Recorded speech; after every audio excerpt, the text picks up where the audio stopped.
All systems go. Clear for liftoff.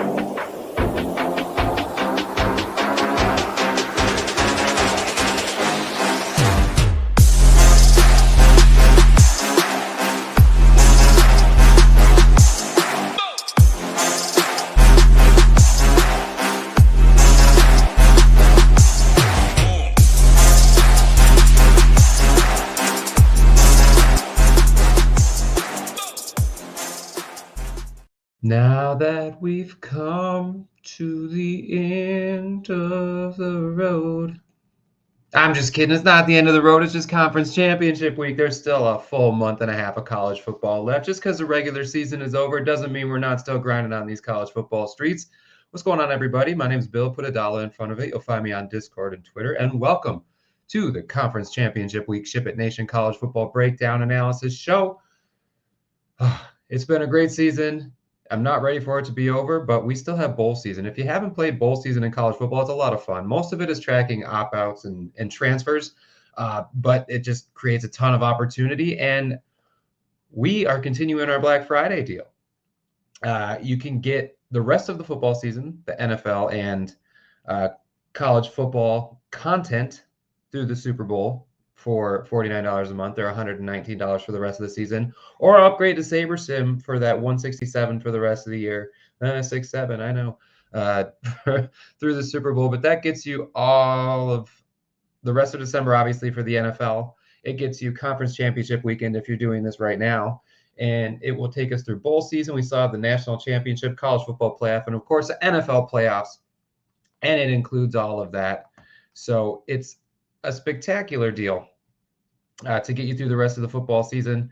And week after week, we continue to see the Ship It Nation flag flying high. So I want to congratulate some of these people. I mean, Hamhock, again, with a big win. This time it's on FanDuel. He just went to FanDuel and did the same thing he usually does on DraftKings, our college football. But hardest 24K, a $44,000 takedown. GK with a $20,000 takedown, and plenty of winners at all levels, regardless of your bankroll. We're seeing a ton of guys. I mean, look, Ranger. Should have assumed he was going to be on here. Just another great week for the nation, and now you're getting to be a part of it at a discounted rate for the rest of the season. Check all of it out at shipitnation.com. While we're here breaking down this college football slate, hit that like button. Look, this says Friday. We're covering Friday this week, folks. So if you're watching this after Friday games are over, that's fine. If you want to scroll ahead, we should have this time stamped. You can scroll to the bottom and find the game you want to see. But for those of you who are here early, welcome. You get a little breakdown of Friday. We're going to kick things off with Kennesaw State and Jacksonville State. Now, I do want to mention all of the Friday conference championship games are not neutral sites. The home team, the favorite, the higher seed is the home team. So this one will be played in Jacksonville, Alabama, not Florida. Don't forget it. For Kennesaw State, Amari Odom you know what? I'll start. These teams did just play a few weeks ago. Jacksonville State won 35-26. You can see it's a 31-29-ish game projected. So a lot of points here in this first game. There's going to be a lot of points on this Friday slate. Just you wait. But neither team got here because of their defense. And obviously Kennesaw State still favored on the road despite losing to the same Jacksonville State team a few weeks ago. Amari Odom, a dual threat, definitely under consideration here, even being the highest priced quarterback on the slate. He struggled some in the first meeting. Actually got benched for Dexter Williams. So maybe this is like a coming back with a vengeance sort of game for him. A high price, like I said, but I gotta feel like Odom is in the driver's seat here. Dexter Williams only played one snap against Missouri State. And Amari Odom is just an absolute freak. He's a stud. If you've watched any Conference USA football this year, Kennesaw State is a lot of their success is due in large part to what Odom has been able to do for them. This running back room, there's going to be multiple guys involved. Coleman Bennett's at a good price at $5,600. He's the typical starter. He's been a little bit up and down this season. He's dealt with some injuries, so we could see a little bit more Chase Belcher, who's had a really good back half of the season. But Belcher didn't have a great game against Liberty, which is the most recent game, so maybe that'll keep his ownership down. A running back option in the 4Ks, which on this slate, as you'll see, there's some pretty obvious looking running back plays, and you don't really get into those cheap prices. But these Kennesaw State guys in a 31.5 point team total, why not take a shot on him, especially in those GPPs? Maybe not talking for cash, but for GPPs to get exposure to a running back that's going to open up a lot more salary elsewhere. Maybe not the worst idea in the world. And then if you're playing a pass catcher for Kennesaw State, it's Gabriel Benyard. It's been Gabriel Benyard all season. He's involved in short passes, long passes, end arounds. They get him the ball basically any way they can.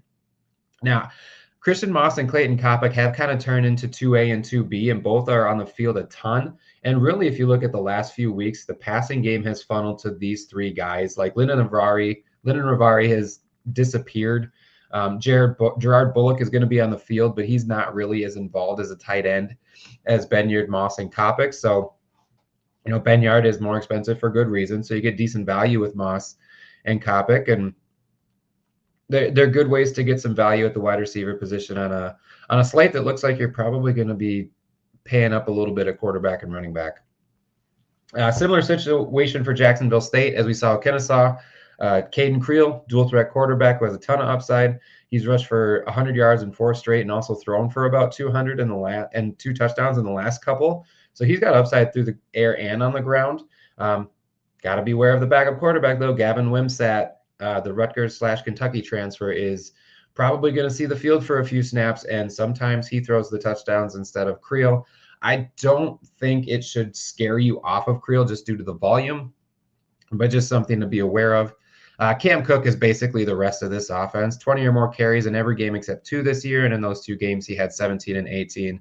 100 yards in every game except for 2. A touchdown or more in every game but 2.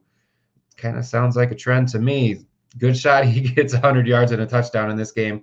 He honestly should probably be 9K. So at 8K for a running back, it's spendy, but for him, it's a discount. Lando and Paul will see the field, but nothing again that'll scare me off of Cook. And then the Gamecocks run the ball way more than they throw. In the last match against Kennesaw State, they only threw the ball 14 times. But if they do open up the pass, it will likely go to one of these 4 guys. And DeAndre Johnson has really come on strong in the last 5-6 weeks, dropping fewer balls than he was earlier in the season. He's probably the best big play threat on this team. And I would say the most likely of the bunch to hit that 100-yard bonus, even if he only gets 4 to 5 targets. So if you're looking for a cheap option as a wide receiver, Johnson's definitely another option. But with a 60.5-point team total, I think there are a ton of ways to get exposure to this game and still be able to capitalize. There's different mixes and matches you can do with this game. Just because they're 2 bad football teams doesn't mean, shouldn't say bad football teams. They're good for Conference USA. Well, obviously they're in the championship. Troy, James Madison. This one is shaping up to be a blowout. Sorry, Troy, you're kind of the ugly duckling of this slate. It's really hard to pull the trigger on any of these guys. Goose Crowder did just throw for 350 yards, but it was not against a defense like James Madison's. And there aren't many defenses like James Madison's in the Sun Belt anyway. Tough to play these running backs. These wide receivers are a little bit intriguing. Ra Thomas, DJ Epps, and Peyton Higgins all have some upside, because if Troy's going to be throwing the ball a lot, there's a chance one or multiple of these guys get like 7 to 10 targets. So you could get at 3,800 and 3,300 for Thomas and Higgins. 4,600 is getting up there for a Troy wide receiver. But on that target share, you could get 7 to 8 points on receptions, and then you don't really need as much, to get to the point you need with, like, if you're going to be paying up at running back. Finding that value at wide receiver is going to be key. And if people are going to be ignoring Troy, I don't mind taking a shot on these guys, even with just an 11.5-point team total. On the James Madison side, there's a lot of stuff to love. They got their new coach, Billy Napier, if you haven't heard. Alonzo Barnett, 7,400. It seems ridiculous. We just saw this team destroy Coastal Carolina, and I don't know. They've been destroying teams all year. It doesn't seem like they have a shot to make the playoff, but if they absolutely, no, I'm not even going to come in a prediction there. It's probably going to be from the next game. The American team's probably going to make the playoff. But a ton of projected team total. Wow. Scratch that, reverse, start over. High team total, 35 points. Alonzo Barnett, 7,400. It seems like a perfect recipe. He's got some dual threat upside for sure.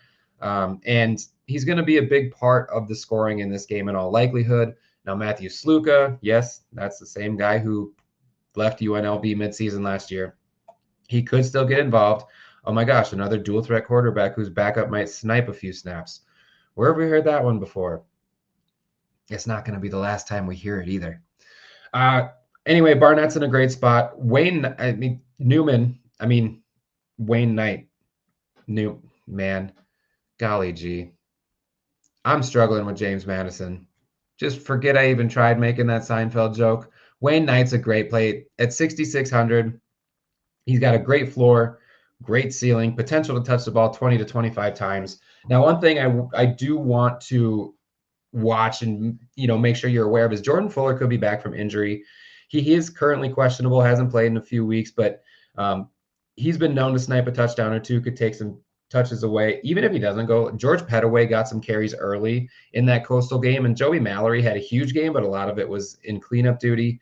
And then Ayo Adeyi, who's not on the screen, has played in 4 games this year and could conserve his red shirt, even if he plays in this game, because it doesn't the playoff games don't count toward the red shirts. So don't be surprised if we see 5 different running backs in this game. But at 6,600, Wayne Knight just sets up to be in a stellar spot. And then the wide receivers, just to give you an idea of James Madison, Wayne Knight is the second leading target getter, the second leading reception getter, and third in receiving yards for James Madison. So they don't throw a ton. When they do, a lot of it's to the running back anyway. I do like the value, though, for a guy like DeGeneiro at 3,600. Landon Ellis is going to be back. He missed the last game, so $5K is just tough on this slate with the way pricing works out, especially at wide receiver, where that seems like a place where you're going to want to get some value. 5K is a tough click for a team that doesn't throw the ball as much as James Madison, but hey, that's a way to get exposure to this team and maybe be a little bit different. All right, we're only on game 3.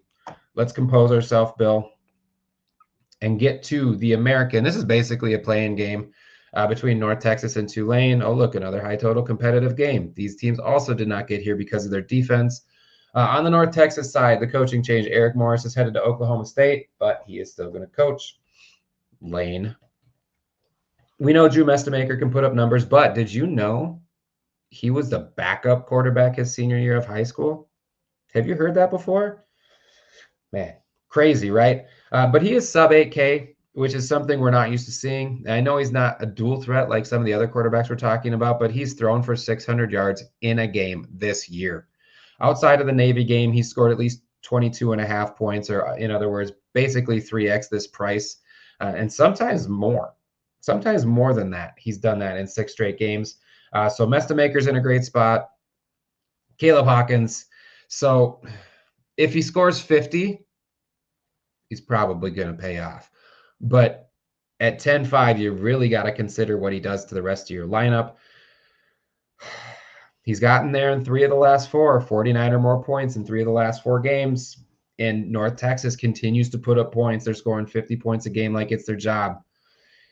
I don't know. There's a lot of touchdowns to go around too. So Caleb Hawkins, 10-5. If you can afford it, I honestly don't know that a lot of people are going to get there just because of the salary and what it does to your roster.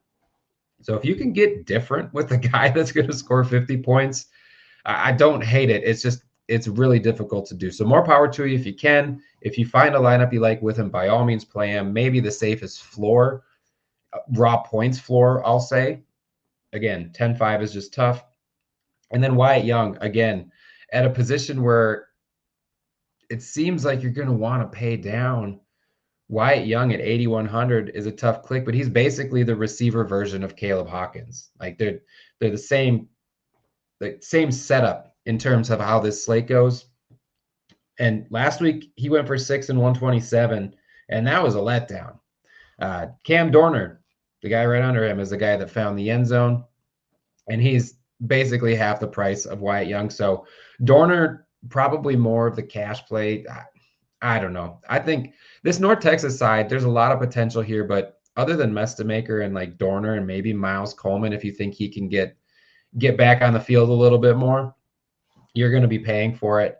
But definitely like a team with 34.5 point team total, almost tied for the highest point total on the slate. I think you're going to want pieces of this team. And then on the other side, Tulane, John Summerall headed to Florida. Oh, look, another dual threat quarterback whose backup might snipe a few snaps on the field.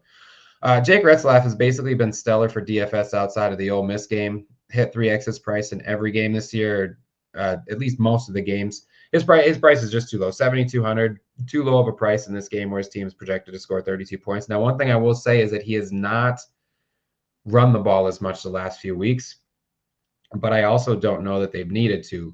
I do think if it's Retzlaff's legs that they need to get to the finish line in this game, they'll absolutely use him. And if that's the case, like if he can get his legs going again, I think he's probably the most likely to throw for 300 and rush for 100 on the slate. And at 7,200, that's just too hard for me to ignore. Jamari McClure and Javen Gordon have basically been splitting snaps the last 3 games, but McClure got the start against Charlotte, and he's just been the more effective back. So yes, it is running back by committee, but I think 5.4 is a fair price if you're going to get into that middle to cheaper range, I guess, for these running backs. And then the wide receiver, there's 10 guys on Tulane that have caught a touchdown pass this year, and all of those guys have played 10 or more games. So it's not like a 1-off or 2-off game that somebody early in the season was getting touchdowns, whatever. Chaz Preston has probably been the most consistent. Anthony Brown-Stevens, I don't mind him either. Omar Hayes has been getting a little bit more work out of the slot without Bryce Bohannon, and Bohannon's not going to – he's doubtful, so he's not expected to play in this game.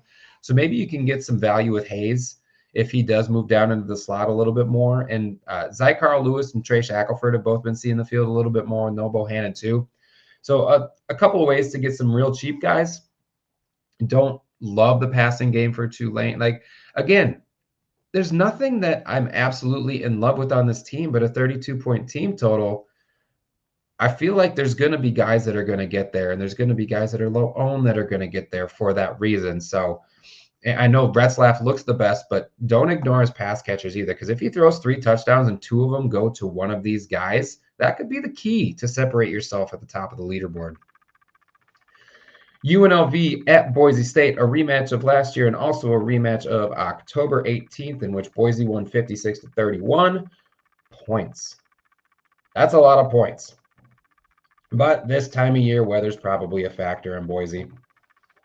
Anthony Calandria, cheap price, decent spot, also has some dual threat. If dual threats were holes on this slate, I'd be tired of this, Grandpa. That is a long way for a joke, but if you know, you know. If you're keeping up with me at this point, kudos to you. Great movie. But Calandria at 7K, it seems like a no-brainer. Even 26.5 points is a high implied team total, even though it's one of the lower ones on the slate. Don't let the slate fool you. He's in a good spot. Jaden Thomas is a little more expensive in terms of how running backs look on this slate, but he's involved in the run and the pass game. I don't mind him at all. And he might be a way to get different, and people aren't going to play him. He is on the injury report as questionable, so that's something we'll have to watch. I assume he's going to play, but you never know. And then it was Jalen Glover who had the better game against Boise the first time around, but he did it on 6 carries, had some explosive plays. Jaden Thomas, it's still his backfield. And the wide receiver room, Jaden Bradley, is also on the injury report. He still does seem like the alpha here, but it has leveled out a little bit in terms of target share. Day-Day Reynolds and Troy Omie have been pretty involved. D'Angelo Irvin even had a big game against Boise when they played, and he could see the field a little bit more here. Some sneaky value in this UNLV pass catcher room. If you need a cheap wide receiver and you want to get different with that cheap wide receiver, not the worst options. On the Boise State side, Maddox Madsen is going to start. Is that a good thing? If he's healthy, probably. He played really well against UNLV the first time around. He's only 6,600. I mean, what is he like? If he gets you 20, I think you might be pretty happy with this, and it would help you pay for some of those expensive running backs. So it's a price play here for me. Riley and Gaines are in a split, and they're, again, expensive for a running back by committee, but I kind of like taking a shot on them if their ownership is going to be capped because of it. And like Riley has been out snapping Gaines, and but it does seem like one of them is going to get there. And whether it's Riley or Gaines, they could definitely outscore one of the chalkier backs. It's just a matter of figuring out the right one and making sure that's the one in your lineup. Chris Marshall is back, and he's probably happy Maddox Madsen is back because he had 0 catches on 6 targets with the backup in the game. The first time against the Rebs, he had a touchdown. He was just a few yards away from that 100-yard bonus. So I think Chris Marshall's probably underpriced. you look at his numbers and they don't look great, but you also got to remember he missed time and 0 catches on 6 targets. So kind of affect your numbers too in this last game. And then Caples, Penry, Louder, like these guys are all in okay spots. I mean, they'll be on the field for Boise. Great game environment, a lot of points. Yeah, it's a good late hammer. Technic 801 from 8. I don't know. It's the last game on the slate. We'll call it that. So it's not a bad spot. And if people are going to be ignoring this game because they want to play Cook and Knight and this North Texas Tulane game, if we're going to see some ownership capped in this last game, that makes me love it even more. All right, on to Saturday.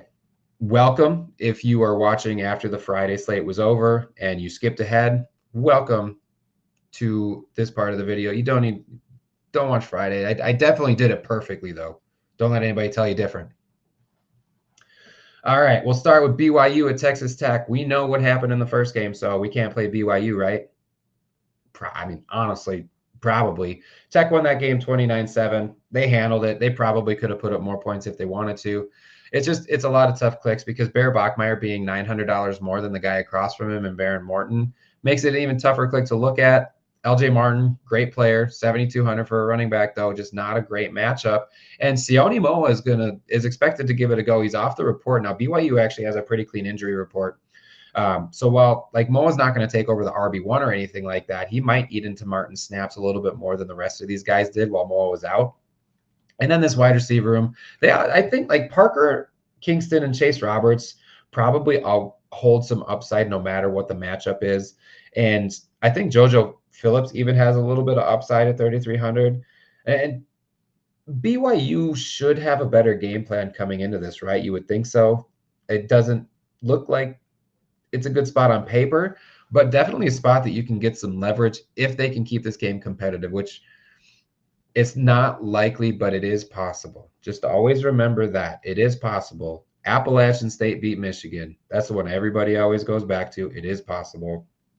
So BYU, the way to get different. Don't love it. Texas Tech, I do like a little bit more. Baron Morton probably too cheap here, as I kind of already alluded to. Even against a decent defense, the Red Raiders are still projected to score more than 30 points. And they've kind of been conserving some of their guys, Morton included. He hasn't been playing full games. And I think you can even play Morton without a receiver at 6,700, especially if you think he's going to spread it out and may not take a receiver with him. But if Baron Morton throws for 300 yards and 3 touchdowns, and each of those touchdowns goes to a different guy, you're gonna love that DFS score at 6-7. Cam Dickey and Jacoby Williams are just an insane 1-2 punch at running back at these prices. Obviously, Williams feels like the safer cash play. Dickey definitely still has that upside. I think you'd be pretty happy with the way this slate shapes out if you play Dickey and he ends up getting you 20 or more points just for the raw points there. And it just, like I said, good 1-2 punch. I will probably pick the wrong one for most of my lineups, but both of these guys certainly in play. And then the wide receiver room, I kind of already alluded to it, that they do spread the ball around a little bit more. However, Caleb Douglas does seem like wide receiver 1, and he did have an awesome touchdown against BYU the first time around, but that's really all he did in that game. I do think all 3 of these top guys, maybe even Egan, can get there. But Douglas and Virgil seem like the safest. We just saw Terrence Carter have an absolute smash game against West Virginia. So it's, like I said, you can pair any of these guys with Baron Morton if you want to. You don't have to play him with Morton. You could just play the running game from this Texas Tech side and think you'd be fine. A few different ways to play it, but maybe it's some exposure that you want since there is such a high team total. All right, we're to the MAC. I'm so glad they put the MAC game on Saturday. I think it's because they played a neutral site. This game's going to be at Ford Field. Miami of Ohio, Chuck Martin and his red sweater vest going up against Western Michigan. This game has already happened once this year too, and Miami won at home 26-17. So it was a lower scoring game. Since then, DeQuan Finn has pieced out. Henry Hessen got benched, and we got Tommy Gostkowski.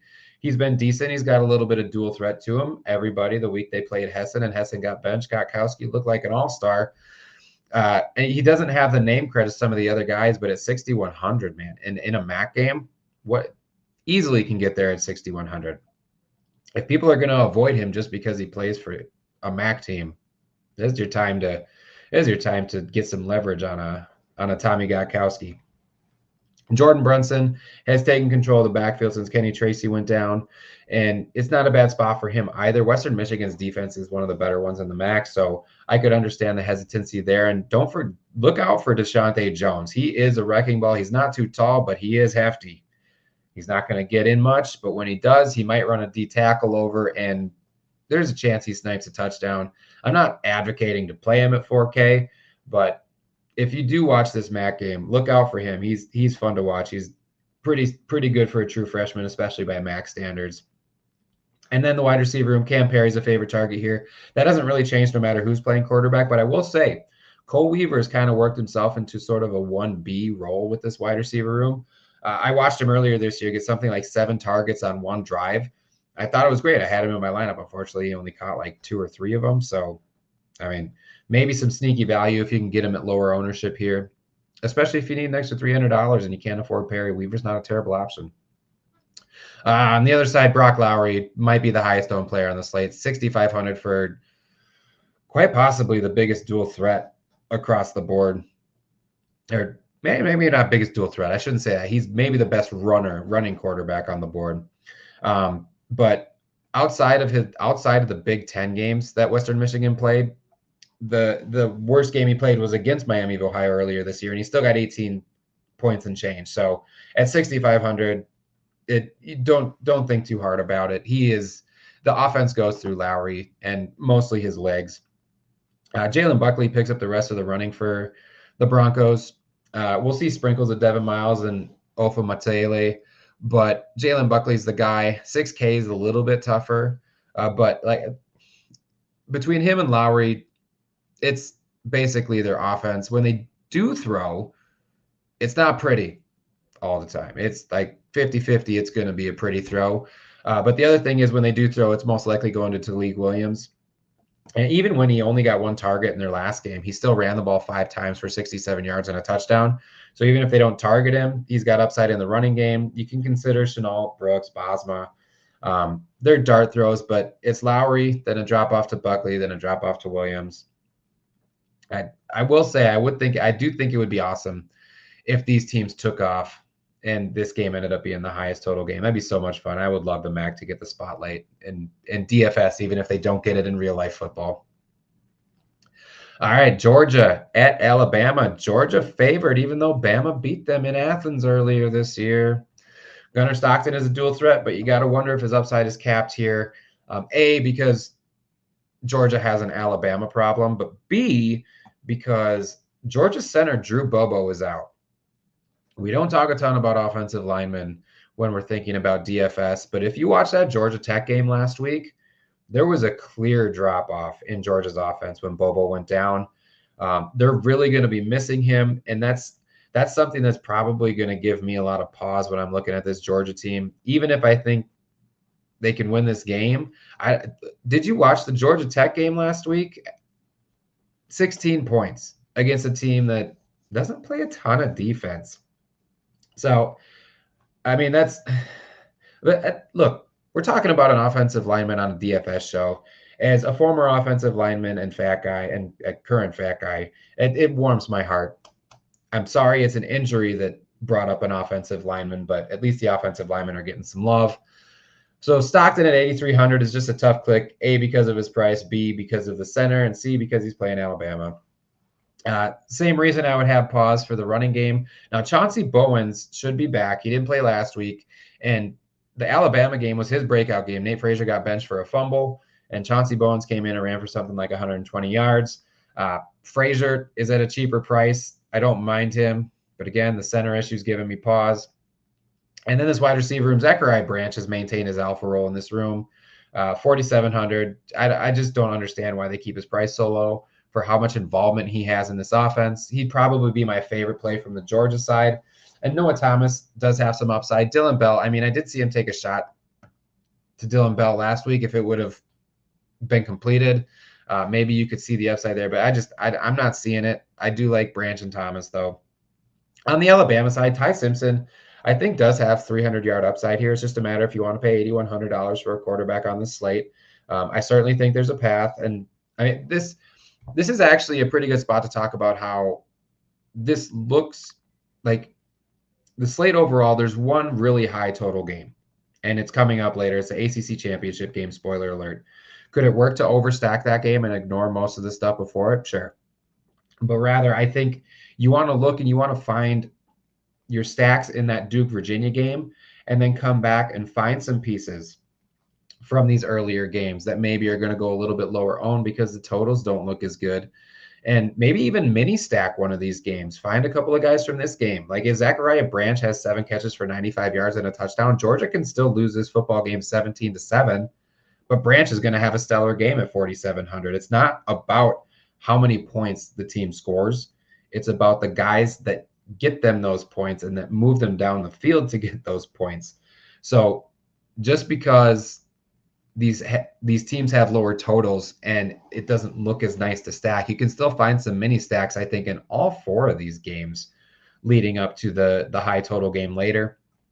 So don't ignore these games. In terms, like, you wouldn't ignore them because you'll have some one-offs, but don't be afraid to do like some mini stacks too for that reason. All right, tangent over. Hopefully that made sense. Hopefully that was helpful. I don't know.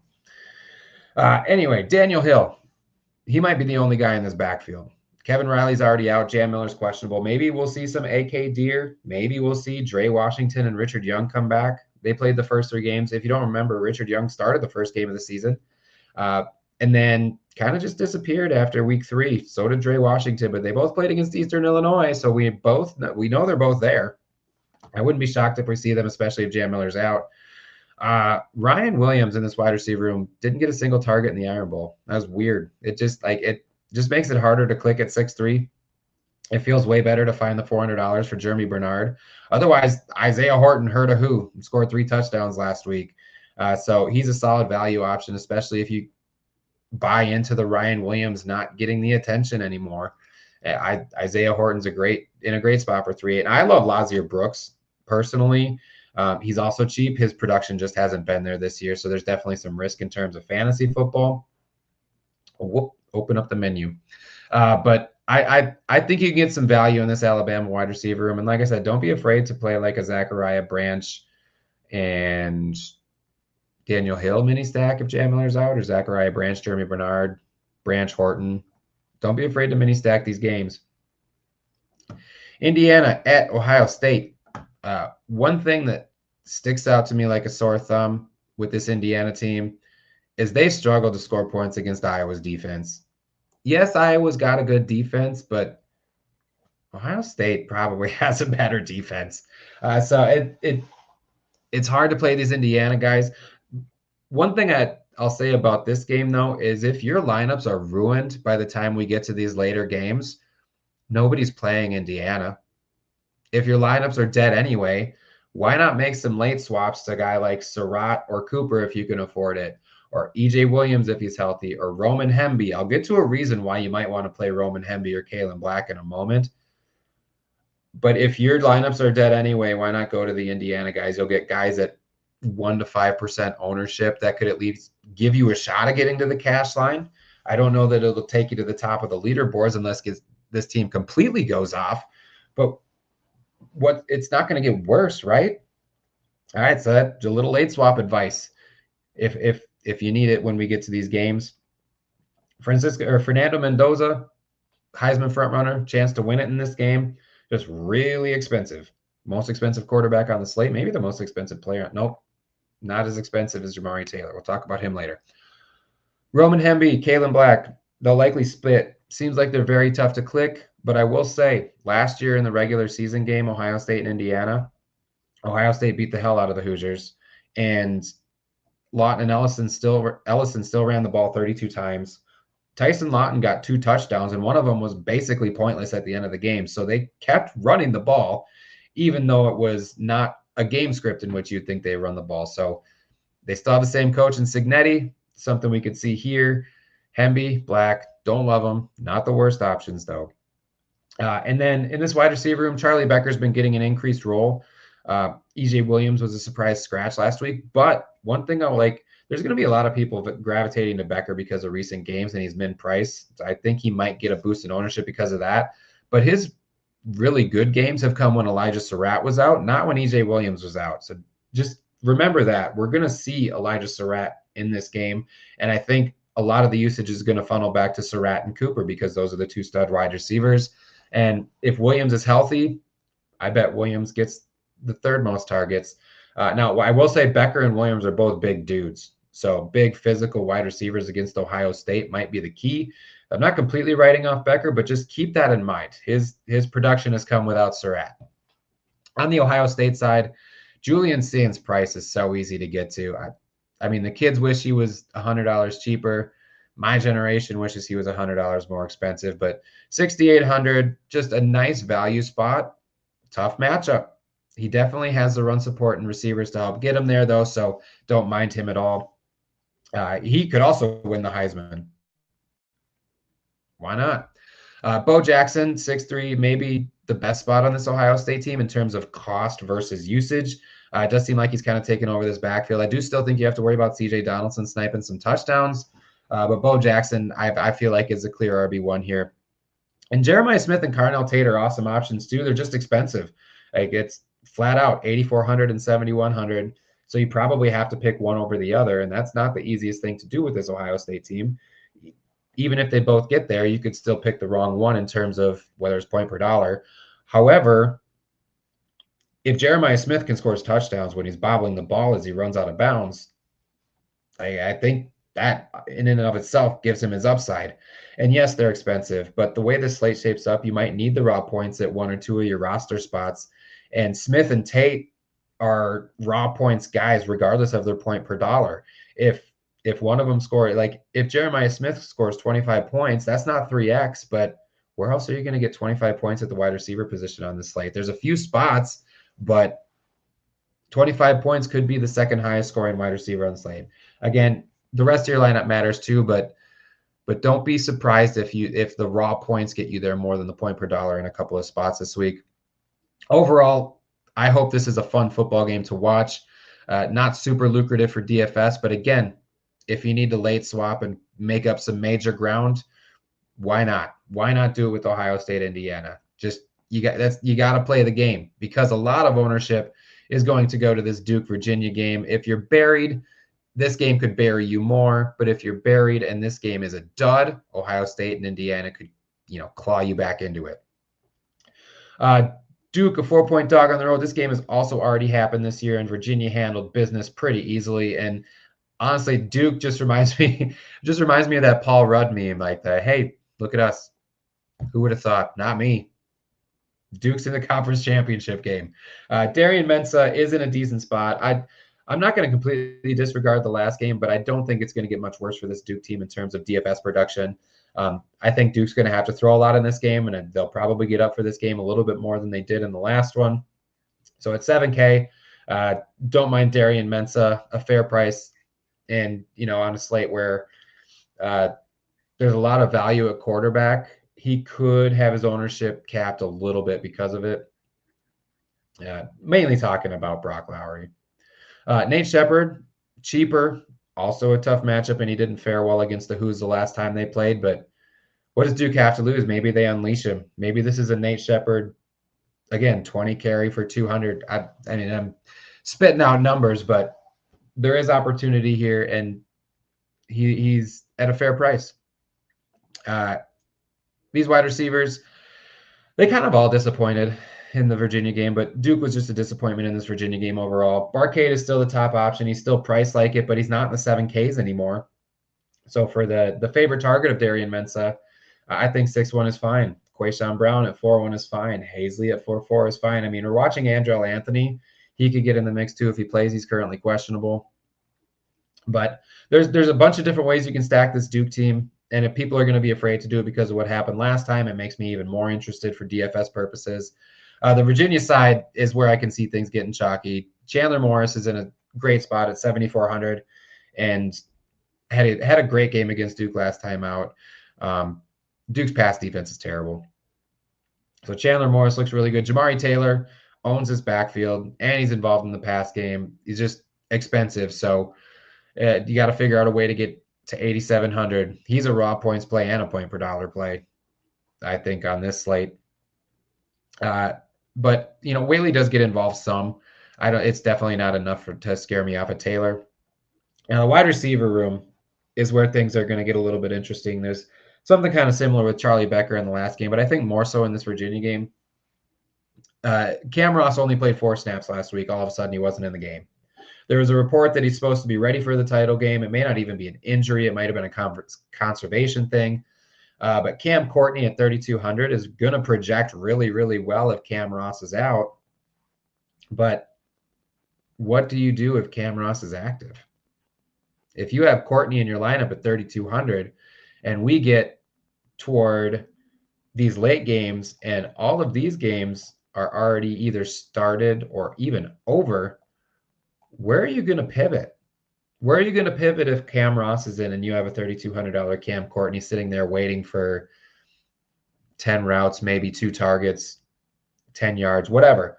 I mean, this is just the if-then scenario, but I think you can't handcuff yourself to a $3,200 guy when the guy he's dependent on being out is questionable and there are reports that he's going to be ready to go. So again, projecting really well for Cam Courtney, but also remember too, when Cam Ross was out, we've already had this scenario once when they played North Carolina, and Cam Courtney had 1 catch on 4 targets for 2 yards. Yes, it is a great spot for Courtney again if Cam Ross doesn't go. All I'm saying, if you get to this game and you have Cam Courtney in your lineup, you have to have a plan. If Cam Ross goes, maybe you ride it out and hope Courtney gets there. Anyway, all that to say, Trell Harris is probably the best wide receiver play on the slate. So maybe the Cam Ross, just play Trell Harris instead. Just ignore the whole situation. Trell Harris is wide receiver 1, and he's only 5K. So a great spot for him on a team that is going to projected to score a lot of points. So maybe you just avoid the scenario altogether. But anyway, that is it. Only 9 games, but I still managed to go over 40 minutes and stumbled over some words, told some bad jokes, didn't land most of the jokes, but I hope you still found some entertainment value in that and got some nuggets for your college football weekend. Glad I got to go through both nights. I'm so happy that we have good games coming up for not just real life, but for DFS. But that's going to do it for this week's show. We're going to end with the big guys. Rule number 1, college football is fun. Enjoy the process. Enjoy the sweat. Enjoy the hell out of these games this weekend. Conference championship weekend is always so much fun. And be thankful that we have DFS to play for it. But most importantly, do not ever take a single day for granted. We never know when the last one is coming, and we never get enough. But with that said, I'll see you in the streets this weekend. Let's go out and ship one for the big guy.